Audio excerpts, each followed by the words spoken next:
उनको यहाँ तकलीफ सरकार ने बहुत ज़्यादा दी 75 में। इतनी बेरहमी नहीं करना चाहिए उनके साथ। वो 19 महीने उनको डिसमिस रखा और अंडरग्राउंड रहे। दिल्ली चले गए, वो बेचारे कहीं ट्यूशन कर रहे हैं, कहीं कुछ कर रहे हैं, कहीं इधर से उधर, इधर से उधर रह रहे हैं। घर पे तो अपने कहीं जा नहीं सकते, भाइयों के पास जा नहीं सकते थे, क्योंकि वहाँ पुलिस रेड करती थी रोज। तो वहाँ पर अपना बहुत सारा समय जो है उन्होंने सहादरा में गुजारा है। मित्रों, लगातार हम ऐसे व्यक्तियों से मिलने का प्रयास कर रहे हैं जिन्होंने परम श्रद्धेय गुरुदेव डॉक्टर हिम्मत सिंह सिन्हा जी के साथ वक्त बिताया है, उनके वो साथी रहे हैं, उनको समझा है, उनके माध्यम से उनको फिर से जान रहे हैं, फिर से उनकी शख्सियत को रेखांकित कर रहे हैं। तो इस कड़ी में कई लोगों से, विभूतियों से हमारा मिलना हुआ है। और आज जहाँ पर जिस घर में हम हैं, वो तो डॉक्टर सिन्हा जी के कंधे से कंधा मिलाकर चलने वाले एक अनोखे साथी रहे। कितने ही संघर्षों को उन्होंने साथ देखा, जिया, अपने आपस में वो मित्र की तरह से रहे। आप उन्हें यानी कि डॉक्टर हिम्मत सिंह सिन्हा को अपना दोस्त मानते हैं, अपना गुरु मानते हैं, अपना गढ़ने वाला मानते हैं। तो यादों का एक लंबा सा गलियारा है जो श्री बाबूराम गुप्ता जी के साथ खुलता है जब वो डॉक्टर हिम्मत सिंह सिन्हा जी के विषय में बताने लगते हैं। आपका अपना जीवन यानी कि श्री गुप्ता जी का भी जीवन संघर्षों की पराकाष्ठा का जीवन रहा है। तो उस पर खैर बात कभी फिर सही, पर फिलहाल गुरुदेव के विषय में जो उनकी स्मृतियां हैं, जो उनकी बातें हैं, उसको प्लीज़ आइए सुनते हैं और एक बार फिर से महसूस करते हैं डॉक्टर हिम्मत सिंह सिन्हा जी की उपस्थिति को, उनकी शख्सियत को, उनके प्रभाव को और उनके अंदर के उस तत्व को जो कभी नहीं मिटने वाला, वो अनंत समय तक यूं का यूं रहने वाला है। देखिए, मुझे जिस समय उनका स्वर्गवास हुआ तो एकदम से थोड़ी देर के बाद मैसेज आ गया फोन में कि सिन्हा साहब का देहांत हो गया। तो बड़े दुख की बात थी। मेरे 63 से मित्र थे, मेरे गुरु थे, और मैंने इतने विलक्षण प्रतिभाशाली व्यक्ति अपने जीवन में कभी नहीं देखा। हालांकि यूनिवर्सिटी में मैं 38 साल सर्विस करी, बड़े बड़े प्रोफेसर बहुत बड़े जो वहाँ पर आए गए, लेकिन इस तरह के मैं इंटेलेक्चुअल, आप ये कहिए कि इंसाइक्लोपीडिया थे। मैं उनके जीवन के बारे में एक बात बताता हूँ। वो फिलॉसफी में एमए थे, फर्स्ट क्लास, लेकिन उनकी कमांड पॉलिटिकल साइंस में, इकोनॉमिक्स में, एजुकेशन में, साइकोलॉजी में इतने थे कि आज तक भी वो शायद 15 या 20 दिन पहले तक वो यूनिवर्सिटी जाते रहे और जो भी सेमिनार एजुकेशन पे हुए, डिपार्टमेंट ऑफ एजुकेशन ने ऑर्गेनाइज किया, उसमें भाग लिया और मुख्य वक्ता रहे, और जो फिलॉसफी ने किया उसके, ये इतना उनका, ये देखिए आज भी। अब देखिए, एजुकेशन फील्ड तो उनका नहीं है, वे तो फिलॉसफी के हैं, और इंडियन फिलॉसफी के साथ साथ वेस्टर्न फिलॉसफी पे कमांड थी। देखिए, मैं पीएचडी कर रहा था, मेरे गुरु प्रोफेसर डॉक्टर डी.डी. त्रिवेदी थे, और वो हिस्ट्री के थे, मैं हिस्ट्री में एमए हूँ, पॉलिटिकल साइंस में भी हूँ। तो मुझे labour movement in India subject दे दिया सिन्हा साहब ने। मैंने कहा क्यों मारोगे, ये तो पॉलिटिकल साइंस का भी है, हिस्ट्री का भी है, इकोनॉमिक्स का है। इकोनॉमिक्स की ABCD नहीं पढ़ी मैंने, मैं तो सिर्फ पॉलिटिकल साइंस और हिस्ट्री में हूँ। उन्होंने कहा नहीं, ये ले, यही करना है। सिनॉप्सिस बनाई, दे दिया, पास हो गया वहाँ मेरठ यूनिवर्सिटी से। अब PhD शुरू कर दी। उन्होंने एक गाइड करा, मेरे वो गाइड तो थे, उन्होंने भी किया, लेकिन वो तो मैं नहीं। अब पॉलिटिकल फील्ड पे लिख लिया, हिस्टोरिकल फील्ड पे लिख लिया, अब रह गए इकोनॉमिक्स फील्ड। मैं बड़ा परेशान किया, अभी ये चैप्टर तो रह गए, आप कैसे करेंगे। मैं सिन्हा साहब के पास गया, महादेव मोहल्ला रिटायर हो चुके थे, रहते थे। मैंने कहा गुरुजी अब तो हम फंसा दिया ना, फिर क्या बात होगी। मैंने कहा सारा लिख लिया है, इकोनॉमिक्स फील्ड का रह गया, इकोनॉमिक्स थिंकर जो हुए हैं। अरे कहने लगे इसमें क्या है, वो भाटिया की किताब पढ़ ले, डॉक्टर भाटिया ने किताब लिखी इकोनॉमिक थिंकर के। वो मैं गया अपने यूनिवर्सिटी की लाइब्रेरी में, 1 मिनट में ले आया, पढ़ा, मेरा चैप्टर पूरा। मैंने कहा अब आप देखो इकोनॉमिक्स के जो थिंकर हुए हैं इकोनॉमिक फील्ड के, उनको सब याद है कि ये किताब पढ़ लो और मेरी PhD। अब आप ये अंदाज़ा लगाइए, बठिंडे में वो लेक्चरर थे, उनका जीवन बड़ा कष्टमय था, बहुत कष्टमय बीते। उनके पिताजी का स्वर्गवास हो गया, ये सबसे बड़े थे, ये थे 15 साल के, 16 साल के।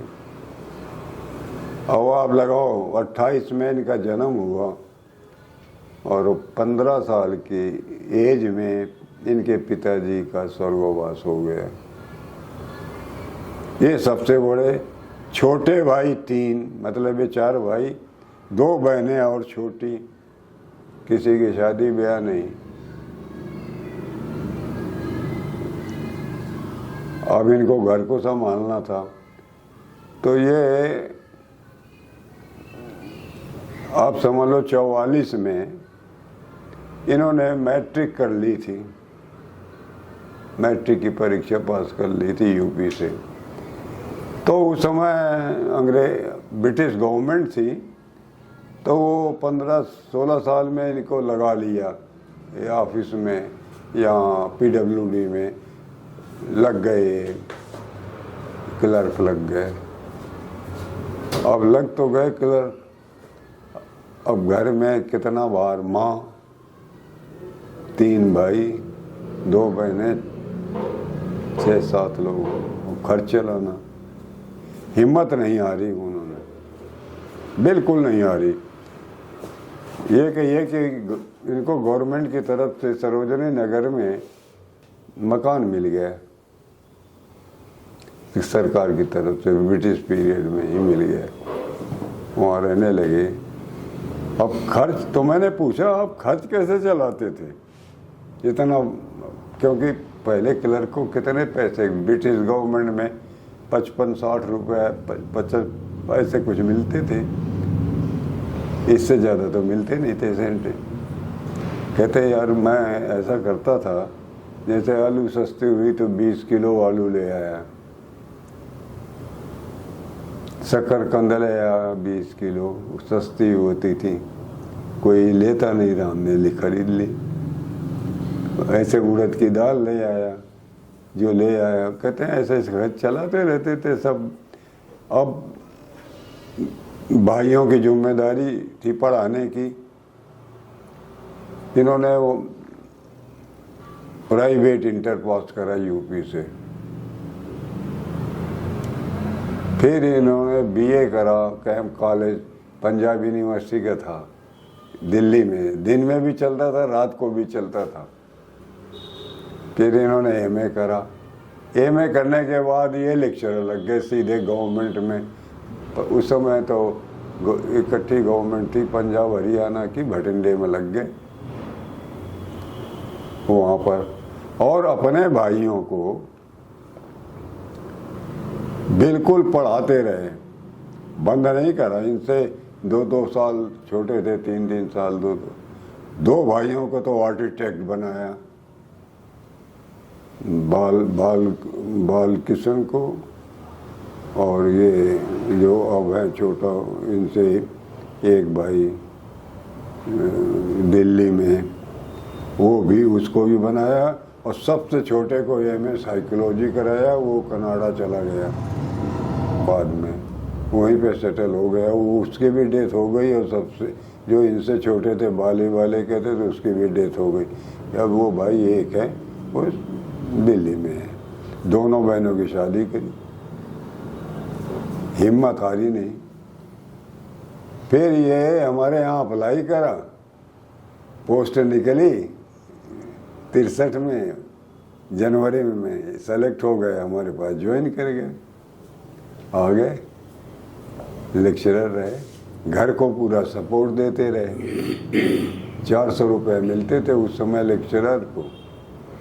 हमारी यूनिवर्सिटी में 700, जो एसोसिएट प्रोफेसर था, जो प्रोफेसर था उसको 1000 रुपये मिलते थे, तो इनको 400 रुपये मिलते थे, जितने लेक्चरर थे शुरू में लग। तो उससे अपना कुछ खर्च चलाते थे 150 रुपये में, बाकी अपने भाइयों को और इनको पढ़ाते थे, तीनों को उनको भेज। तो ये तो उनका जीवन का संघर्ष है जी। अच्छा, आपने जब शुरू में, मतलब आप दिसंबर 1962 में यहाँ पे आ गए थे? मैं 62 दिसंबर में, 63 और ये में 63 जनवरी में आ गए। तो आके मेरे पास ज्वाइन करा। मैं था इंडोलॉजी का इंचार्ज ऑफिस में, मेरे पास ही उस समय फिलोसफी डिपार्टमेंट भी था, इंसान हिस्ट्री थी, और संस्कृत, पाली एंड प्राकृत थी, फिर और ये लिंग्विस्टिक भी थी, सारे थे सब्जेक्ट। क्योंकि उस समय इतने लड़के होते नहीं थे, 2-2, 1-1, 3-3, 4-4, 5-5 होते थे टोटल लड़के। यहाँ पर स्ट्रेंथ थी 150 की, 200 की, 250 की, इससे ज़्यादा नहीं बच्चों। और ये एडम ब्लॉक में क्लासें लगती थी, यही एक बन के तैयार हुआ था। और जो कॉलेज, ये गवर्नमेंट, अब जो बीए ये कॉलेज है गवर्नमेंट का, हमारा जो कॉलेज है यूनिवर्सिटी, यहाँ पर साइंस के लगती थी और बीएड के लगती थी ये क्लासें। तो ये ज्वाइन करा, तो आए तो हमने इनको बिठाया, चाय मंगाई, इनका पूछा कहाँ से आए आप, कहने भाई भटिंडे से। पूछा कहाँ के रहने वाले हो, कहने लगे गजरौला, उसके हसनपुर के गजरौला के पास है, मुरादाबाद डिस्ट्रिक्ट में। तो मैंने कहा बड़ी अच्छी खुशी की बात है। तो दोपहर को मैंने कहा आप कहाँ रुके हुए हैं, जगह नहीं है तो आप मेरे पास रुकिए। कहते नहीं, मैंने आते ही शहर में किराए का मकान ले लिया।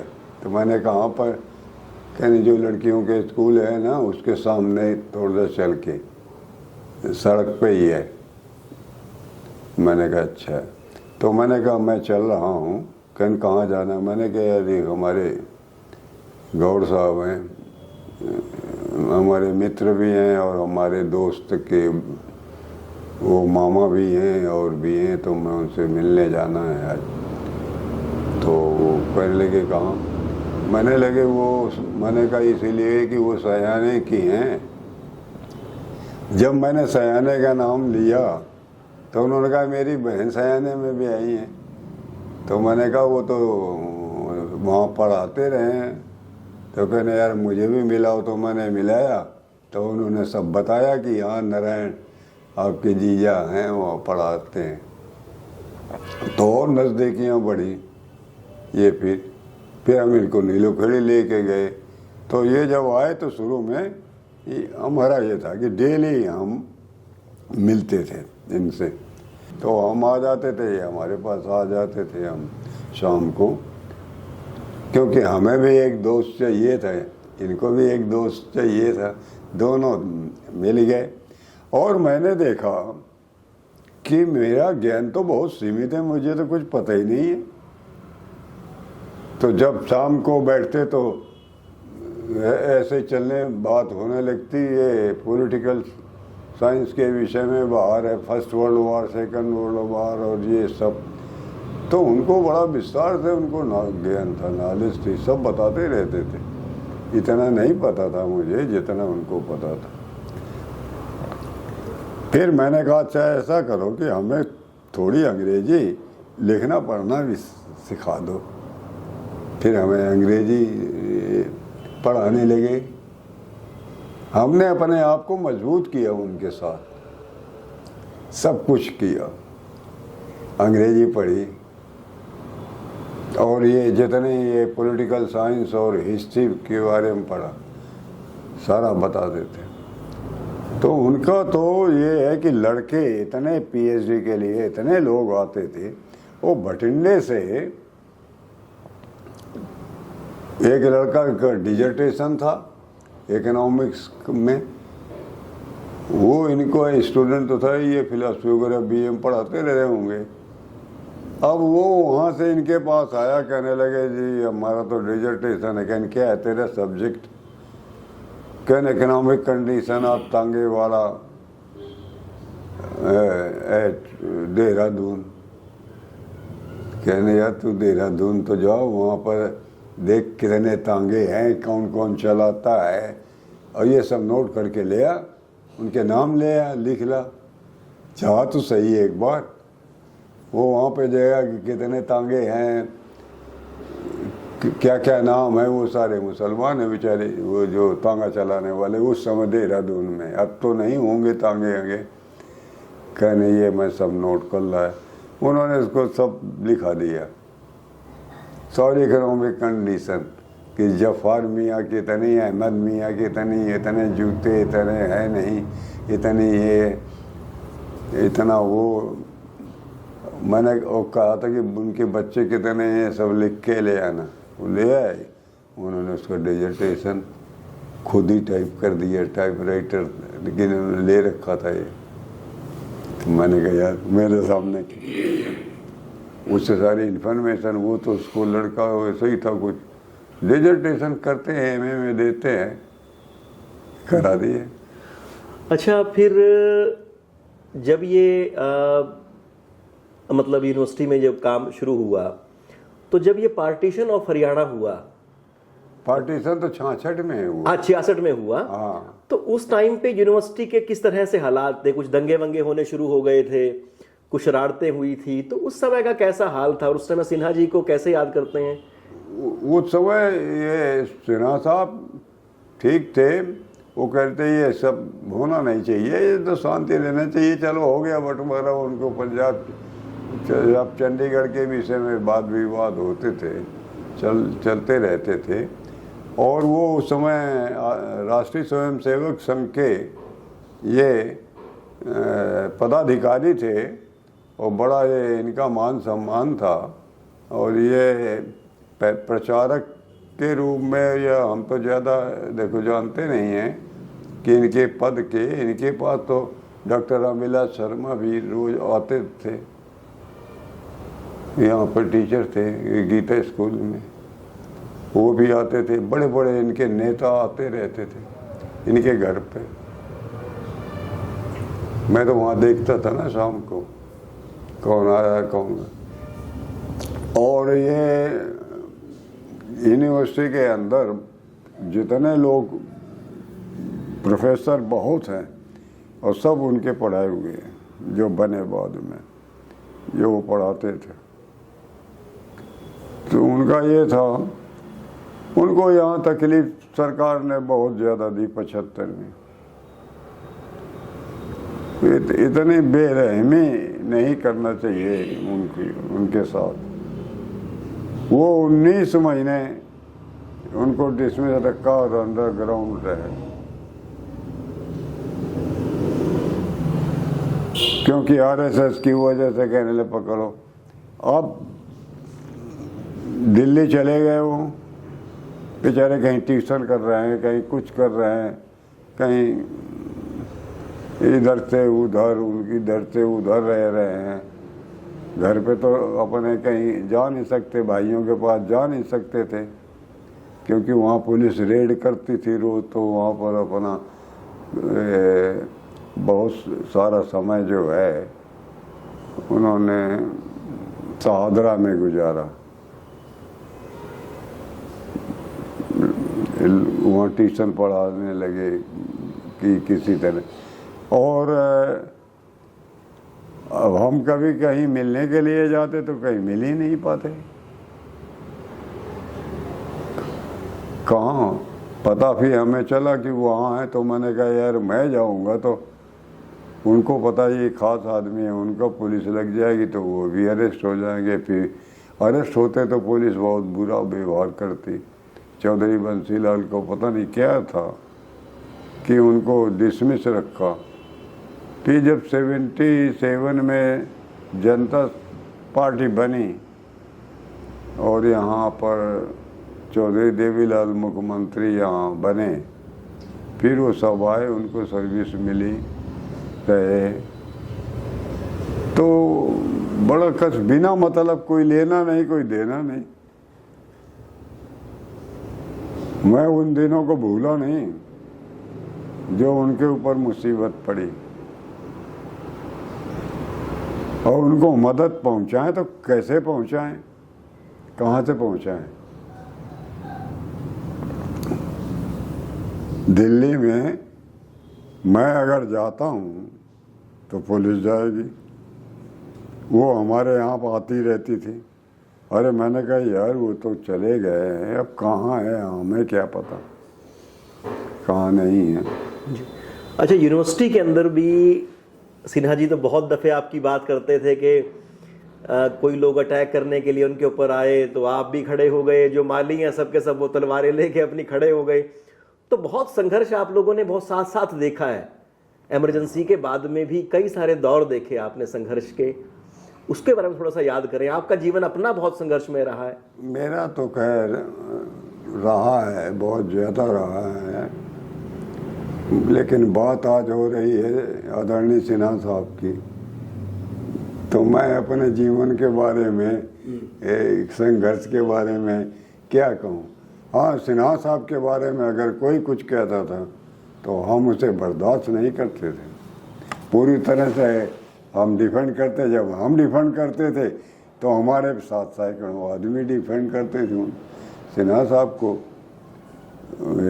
बस उसी में नहीं बचा सके 75 की इमरजेंसी में, क्योंकि इतना पुलिस का दबदबा, इतना चीफ मिनिस्टर का था कि यहाँ से बहुत लोग पकड़े गए। डॉक्टर PC जैन, बहुत लोग सब जेल में ठोक दिए गए।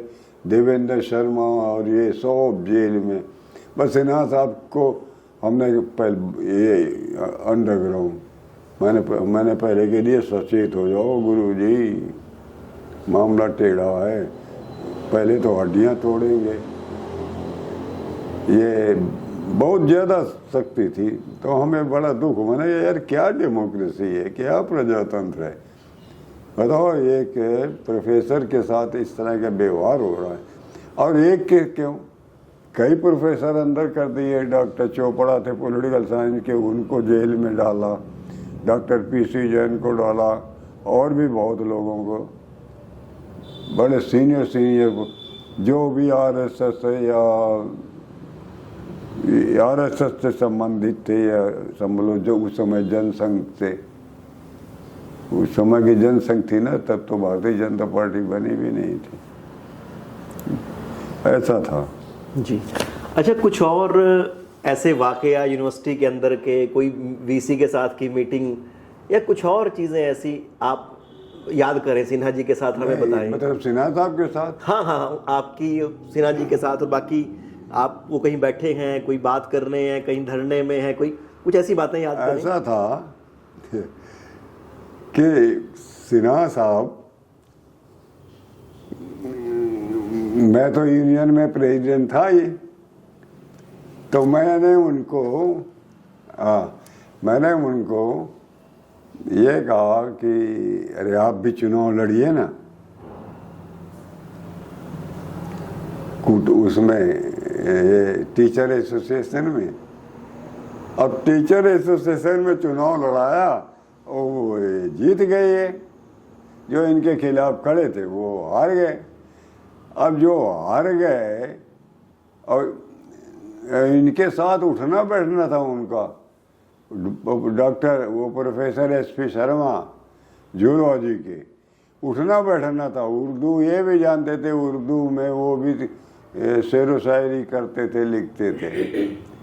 और ये खड़े हो गए, उधर से उनको दूसरी पार्टी ने उनको खड़ा कर दिया। अब मैं इनकी बैक पे, तो इनको जिता दिया। उधर मैं प्रेसिडेंट था ही। अब हम दोनों जो है, मैं इधर का प्रेसिडेंट, वो ये उधर का प्रेसिडेंट। अब एक बार हाउस अलॉटमेंट होने थे तो पहले प्रेसिडेंट जाते हैं दोनों, अब तो नहीं कोई पूछता, पहले तो मैं जाता था और टीचर के भी आते थे। तो हम दोनों मिलकर एक तरफ, वाइस चांसलर के चलने नहीं देते। हम जिनको मिलना चाहिए मकान सीनियरिटी वाइज, वो मकान दिलाते। अब वहाँ पर जो दूसरे थे मेंबर, वो कहने लगे जो ये सी इम्प्रूव है ना, only for non teaching, only for non, केवल नॉन टीचिंग के लिए है और डी टीचर्स के लिए है। मैंने कहा ये क्या, आप तो ये कह रहे हैं, एक तो पाकिस्तान हिंदुस्तान तो पहले ही बनवा दिया आप जैसे लोगों ने। मैंने ऐसे कह दिया, वाइस चांसलर वहाँ बैठे थे, उनके खास आदमी थे जो बोल। तो मैंने कहा यहाँ हिंदू मुस्लिम फिक ही कराना चाहते हो? मैंने कहा ये कैसे, अगर टीचर बहुत सारे एलिजिबल हैं इम्प्रूव सी के, उनको क्यों ना मिले? इम्प्रूव सी बन के तैयार हुए थे ये करीब 38 मकान करीब। मैंने कहा बिल्कुल मिलना चाहिए उनको, क्यों ना मिले। और मैंने कहा जो नॉन टीचिंग के आदमी अभी भी रह रहे हैं कि हमारे डी टाइप में डिप्टी रजिस्ट्रार है, कोई रजिस्ट्रार है, और मैंने कहा even the vice chancellor is और is also non teaching staff. मैंने कहा इनको निकालिए, कहाँ भेजोगे इनको? सी में भेजेंगे?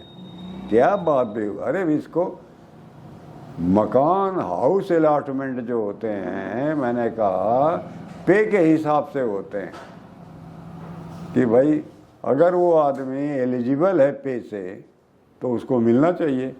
अब देखिए ना, उसमें टीचर भी सब खुश हो गए, उनको कम से कम 10 मकान मिले। जो टीचर बेचारे आए थे, पढ़े थे, 4-4, 5-5 साल से इधर उधर भटक रहे थे। और नॉन टीचिंग को डी टाइप भी मिल गए जो सीनियर थे। तो उसमें तो हमने कहा उनसे, भाई जो मैंने कहा आप ये ऐसा ना कीजिए, इस तरह का ऐसा भेदभाव अच्छा भी नहीं है ना कि आप डिमार्केशन कर दो कि ये टीचिंग के लिए, ये नॉन टीचिंग। मैंने कहा एक और लाइन खींच दो, ऐसा नहीं। तो मान गए। फिर सिन्हा साहब, हम दो बोलने में, हमारे दोनों बोलने में कोई बोल नहीं सकता था तर्क में। तो ये था कि होते रहते थे। अब मैं जो ये जो राजनीति में मुझे लाने वाले सिन्हा साहब, मैं तो आने भी नहीं चाहता था। मैंने कहा यार मैं पढ़ रहा हूँ, देखिए, और मैं डिप्टी रजिस्ट्रार बनने वाला हूँ, असिस्टेंट रजिस्ट्रार हूँ मैं। अब मुझे यूनियन में कहे नहीं यार तुम लड़ो। मैंने कहा फिर वाइस चांसलर वो हमारे उनके पास जब वाइस चांसलर नहीं थे तब हम उनके घर आते जाते थे, हमारे सलाह मशविरा करते थे, जो समस्याएं थी उनके बारे में डिस्कस भी करते थे। वाइस चांसलर वो वाइस चांसलर बन गए डॉक्टर विकास मिश्रा। अब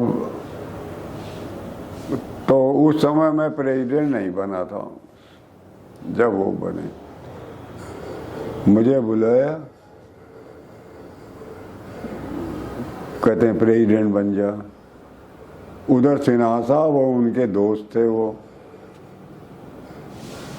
इन्होंने भी कहा और पलीता दे दिया कि नहीं बनो। मैंने कहा देखिए आप वाइस चांसलर हैं, मैं प्रेसिडेंट बनूंगा।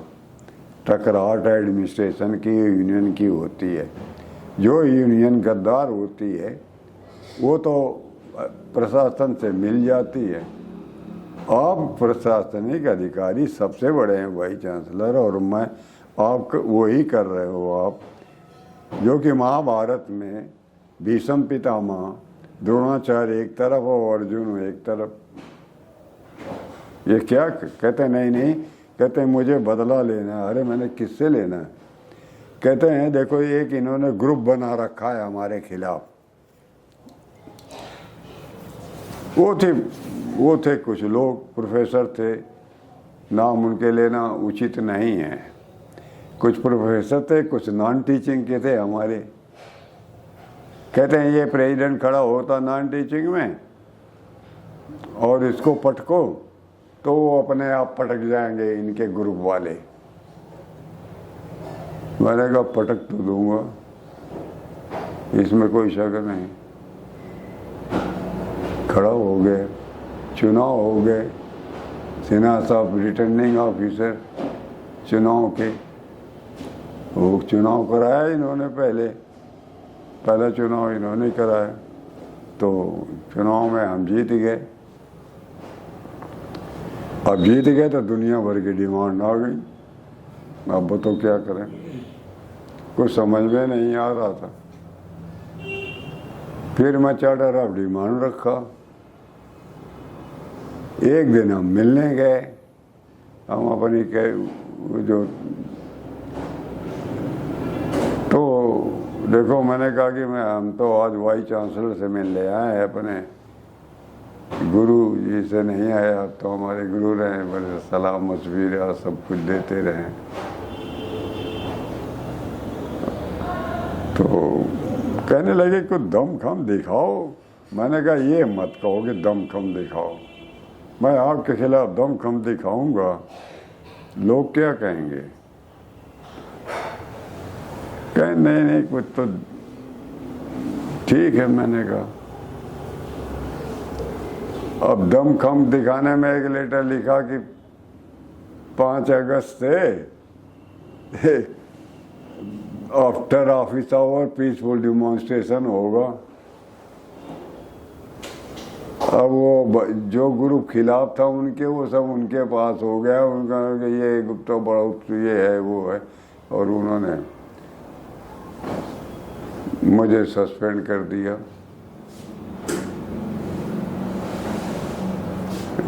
इसमें जुलाई की 31 तारीख को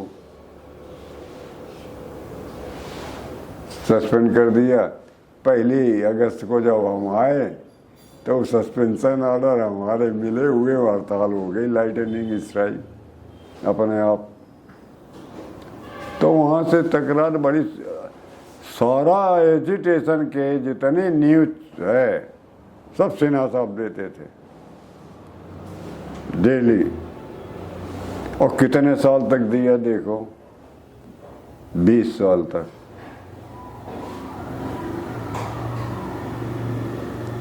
लगातार सब सिन्हा साहब करते थे। मैं सिन्हा साहब के घर में ही रुकता था, छिपता था। वहाँ पुलिस जा नहीं सकती थी कि देवेंद्र शर्मा कांग्रेस में थे, कांग्रेस की सरकार थी, कहाँ से हमें वहाँ पकड़ने जाती। वो जा नहीं सकती थी, वहीं पे रुकता था मैं। जब पुलिस से जब जेल नहीं जाना होता तो सिन्हा साहब सारी देख रेख करते रहते थे। वाइस चांसलर से बिगाड़ ले लिया, कहने लगे आप तो उसको यूँ तंग कर रहे हो। मैं जानता हूँ कि वो सीधा साधा आदमी है। तो सिन्हा साहब का जीवन देखिए, मेरे साथ तो हर तरह से इतना उनके जाने से दुख है कि कह नहीं सकता, लेकिन अब विधाता का लेख है, कब कौन चला जाए कौन रह जाए ये तो नहीं कह सकते। बहुत उस समय भी दुखी रहा मैं काफ़ी। और उनके जीवन के व्यक्तित्व कृतित्व के बारे में अगर विस्तार से कितने ही बातें करें तो वो ख़त्म नहीं हो सकती। बहुत बड़ा व्यक्तित्व है, इतनी मदद करते थे लड़कों की। मैं देखता था कि 3-4 लड़के उनके घर में खाते रहते थे और यहाँ पढ़ते थे। उनकी फीस सब, खाना वहाँ बनाने वाले थे इनके घर में, खाना जो रोटी सब्जी बना, ये जो बनाने वाली, ये बर्तन धोने वाले, और खाना सब खाते रहते थे। जो गरीब लड़के, आपके सामने ये उदाहरण है जहाँ आप गए थे। ये प्रेम लड़का इसका, इसके भाई छोटे छोटे थे, इसको पढ़ाया लिखाया दोनों, उसके भाई को भी लगाया, वो कहीं लगा हुआ है इन दोनों को। और उस लड़के ने भी अपना पुत्र का फर्ज निभाया। प्रेम शुक्ला, इसका छोटा भाई, दोनों को रखा। ये मतलब ऐसा था कि गरीब लोगों के लिए इनके हृदय में इतनी दया थी, ममता थी, दर्द था, क्यों गरीबी देखी थी। पिताजी इनके डॉक्टर थे, लेकिन जब वो उनकी डेथ हो गई अचानक, तो फिर बेचारे इनके घर में कोई कमाने वाला नहीं था, यही बड़े थे। तो बड़े गरीबी के दिन भी देखे इन्होंने, बहुत देखे, सब तरह का संघर्ष देखा है सिन्हा साहब ने, सब तरह का। और जहाँ तक कितने लोगों को पीएचडी कराई, इसका कोई, इसकी गिनती नहीं है, इसकी गिनती नहीं। कितने लोगों को पढ़ाया, इसकी कोई गिनती नहीं। किसकी किसकी मदद करी। यहाँ पर कल्चरल एक्टिविटीज का नामो निशान नहीं था यूनिवर्सिटी के अंदर या शहर के अंदर। इन्होंने ये किरण कल्चरल सोसाइटी बनाई। शहर में सबसे बड़ा यूनिवर्सिटी के तरफ से सब तैयार करे कलाकार, और वहाँ पर 1 एक्ट प्ले, कविताएं और सारे तरह के वो सब कल्चरल एक्टिविटीज पेश कराया शहर के अंदर। ये जहाँ नगर पालिका है इसके सामने, बहुत पहले की बात। और यूनिवर्सिटी के अंदर ये किरण कल्चरल सोसाइटी के बहुत सारे कार्यक्रम करे। 63 के अंदर एक स्पोर्ट कॉलेज था यहाँ लड़कियों का, एक बीएड कॉलेज था, और एक हमारा ये डिपार्टमेंट वगैरह ये थे।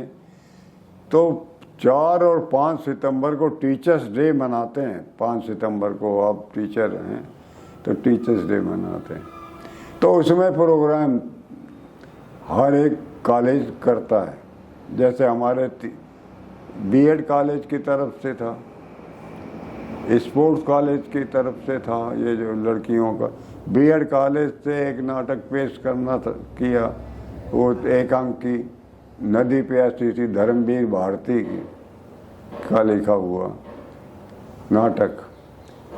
इस नाटक नहीं, एकांकी, एक एकांकी अम्मा जी की परीक्षा, स्पोर्ट्स की लड़कियां वो पेश करनी थी, किया। अब डिपार्टमेंट से कोई था ही नहीं, तो करे कौन करे। डिपार्टमेंट से कोई आदमी, ये कोई डिपार्टमेंट तैयारी नहीं था कि एक भी एकांकी है कुछ भी दे तो डिपार्टमेंट की बदनामी नहीं होती। इन्होंने क्या करा, मेरे से कहा, अरे एक एकांकी तैयार कर दे। मैंने कहा यार मैं एकांकी कैसे तैयार कर दूं, ये तो स्टूडेंट का काम है, मैं कहाँ से तैयार कर दूं, मैं तो नॉन टीचिंग का आदमी हूँ, वाइस चांसलर वैसे ही नाराज हो गए, फिर कहे नहीं नाराज नहीं होंगे। अरे मैंने कहा आपने कैसे कहा कि मैं एक्टिंग करता हूँ? कहते नीलो खेड़ी में करते थे, तुम्हारे जो एकांकी हैं पहले तो रेडियो स्टेशन थे जलंधर से हमने आते, तो मैंने कहा अच्छा हमने सारी में हमारे ये हिस्ट्री ढूंढ ली। मैंने कहा मैं चलो मैं तो तैयार हूँ, मैं तो तैयार कर दूंगा, लड़की कौन बनेगी। और उस समय मैं 23 साल का था, बाल भी ठीक ठीक थे बस, तो कहीं कोई बात नहीं, लड़की भी मिल गई। एक वो भी बीच में मिल गया जो कॉमिक का पार्ट करता है बीच में, अटैची केस। अब नाटक 2 दिन मतलब ये कल्चरल प्रोग्राम चलने थे 4 सितंबर 5 सितंबर 63 को। मैंने कहा यार सिन्हा साहब ने कहाँ फंसा दिया यार, उस समय हम नेता वेता तो थे नहीं, और ये एक्टिंग करते थे हम, बहुत की एक्टिंग पढ़ते वक्त और नीलो खेड़ी में सर्विस करते वक्त। और वैसे जब भी कोई आती टीम, पहले तो रेडियो ही थे ना, तो रिकॉर्डिंग करा लेते थे वो, जो कहीं उनको अच्छा लगा प्रोग्राम तो रिकॉर्ड कर लेते थे, वो वहाँ से कर देते थे जलंधर से। अब वो 2 दिन हमने नाटक करा, एक अंकी करा, सब करा। इसके बाद ये था कि कौन फर्स्ट आया, और फर्स्ट आया हमारा नाटक एक अंकी, वो अटैची केस एक अंकी था। तो सिन्हा साहब कहते थे कि देखो भाई गुप्ता जी के कोई अच्छा अभिनय करते हैं। और जब इन्होंने मुझे नेता बना, मैंने कहा पहले आपने अभिनेता बनाया, आप कहते हैं नेता बन जाओ, तो ये तो बहुत भाई हमारे साथ बेइंसाफी है। पहले अभिनेता बनाया, यहाँ स्टेज पे खड़ा कर दिया, फर्स्ट प्राइज भी आ गया, सब नाम भी हो गया, आप कहते हो नेता बन जा। नेता बन गया, सब उन्हीं की काया माया है। मुझे इतना ये जो पॉलिटिकल साइंस में मैं करी, प्लेटो और अरिस्टोटल पे कमांड थी अपनी, क्योंकि उनसे पढ़ता रहता था। जो वो पढ़ाते थे यूनिवर्सिटी में टीचर और कोई नहीं पढ़ा सकता था पॉलिटिकल साइंस में। अरिस्टोटल और ये जो है प्लेटो वगैरह, ये इनकी फिलॉसफी में तो है ही हैं, पॉलिटिकल साइंस में भी है और हिस्ट्री में भी है। तो अब मैंने क्या है, ये सारा कुछ कल्चरल और ये सब उन्होंने सारा करा। फिर इसके डायरेक्टर भी रहे, यूथ वेलफेयर के बड़े प्रोग्राम कराए। फिर मैंने कहा अब मेरा ना कहीं पर जोड़ देना, क्योंकि अब मैं नेता बन चुका हूँ, अब मैं ये नहीं करता कुछ ये नाटक। तो इनके विषय में तो देखिए मेरे सबसे ज़्यादा देखो 63 से लेकर आज तक, अब आप जोड़ लीजिए 38 साल तो वही हो गए, और ये 22 आप ये लगा लो, और 60 साल की हमारी मित्रता। और एक नहीं, दिल्ली जाना तो साथ जाना, इनके पास रुकना, इनके वैसे दिल्ली में मैं जाता अकेला तब भी इनके भाइयों के यहाँ पे रुकता, सारा हमारा इनका घरेलू। और तो और देखो सबसे बड़ी बात, छोटे वाले लड़के की शादी होने दें। अब चांस की बात है कि ये जहाँ के हैं हसनपुर के, इनके घर के सामने वहाँ अग्रवालों का घर है, वो एडवोकेट हैं और इनके जान पहचान के हैं। उनके लड़की और मेरे लड़के को तो अब देखो कहाँ से कहाँ इन्होंने शादी कराई। उनको बता दिया कि वहाँ पर गुप्ता जी का लड़का है, लगा हुआ है कंपनी में, टाटा में, बम्बई में है, वो आया हुआ है, देखना वो लड़की को लेके आ जाओ। वो बेचारे लड़की को लेके आए, लड़की उनके घर पे रुकाई, महादेव मोहल्ले में, यहाँ लड़का देखने आए, सिन्हा साहब लेके आए, लड़का उनको पसंद आया, फिर वो लड़की को दिखाया, लड़के को उनको पसंद आया और शादी तय। उस शादी में सब कुछ सिन्हा साहब ने कराया। लड़का घोड़ी पे बैठा, सिन्हा साहब साथ में, सब खुद ही लेके गए, खुद ही सब किया, क्योंकि बारात इनके गांव, वो लड़की वाले सब यहीं आए थे, इनके शहर के थे सब, सारा कुछ उन्होंने करा। तो हमारे यहाँ तो शादी ब्याह सब कुछ सिन्हा साहब ने, तो हमें पता भी नहीं कि ये सब कैसे हुआ। तो आखिर में कोई कैसे उनको एक बार कुछ और बातें जो आप कहना चाहें, श्रद्धांजलि देना चाहें, आखिर में क्या बात कहेंगे ऐसी? अभी हाँ, मतलब इस मौके पे क्या, हालांकि आपने बात तो कही ही दी सारी, पर आखिर में कुछ और शब्दों में इस पूरी बात को कैसे समेटना चाहेंगे आप, कैसे आखिर में? मैं इनके विषय में, वो एक अच्छे मित्र, अच्छे फिलोसफर, विलक्षण प्रतिभाशाली व्यक्ति,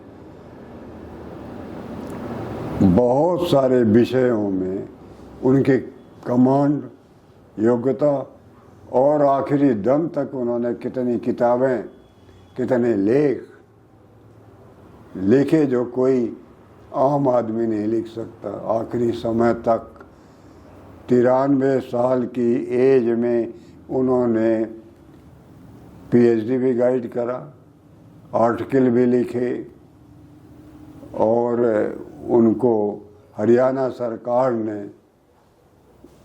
उनका सम्मान भी किया, उनको अवार्ड भी मिला, फकरे हरियाणा। हाँ, वो किया।